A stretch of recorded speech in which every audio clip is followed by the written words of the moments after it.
గతంలో జిల్లా కేంద్రం విషయాల్లో రాజంపేట ప్రజలకు అన్యాయం జరిగింది. వాళ్ళల్లో ఆక్రోశం ఉంది, ఆవేదన ఉంది.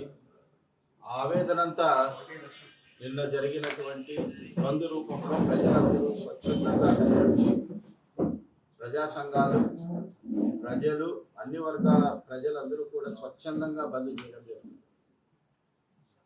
ఇప్పటికైనా మేము వైసీపీ నాయకులు కోరుతున్నాం, మీరు అన్యాయం చేశారు కాబట్టి ప్రజలు ఇంతగా స్పందిస్తున్నారు.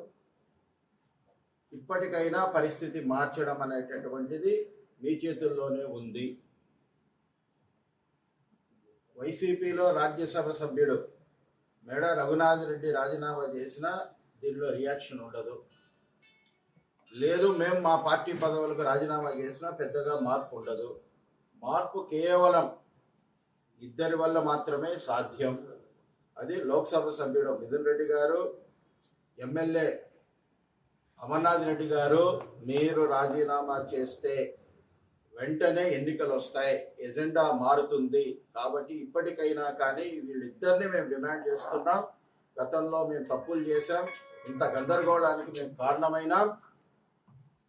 కాబట్టి క్షమాపణ చెప్పి రాజీనామా చేసి మళ్ళీ ప్రజల్లోకి రండి. మళ్ళీ ఈ ఎజెండాని, ప్రజల యొక్క ఆకాంక్షలకు సంబంధించిన ఎజెండాని తీసుకెళ్దాం. పరిస్థితులు మారుతాయి. అంతేకాని గమ్మున కూర్చొనేసి ఇంత ఇబ్బందికరమైనటువంటి వాతావరణాన్ని సృష్టించడం అనేటువంటిది మీకు భావ్యం కాదు. ఇప్పటికైనా మిమ్మల్ని ప్రజలు క్షమించేదానికి చివరి అవకాశం వచ్చింది. మీరు వెంటనే రాజీనామా చేయండి, పరిస్థితులు మారుతాయి, అందరి ఆకాంక్షలు తీరుతాయని మేము డిమాండ్ చేస్తాం. Local to global news at your fingertips. మీ చేతిలో ఒక ఆయుధం. Download R TV app. Media legend Ravi Prakash is back.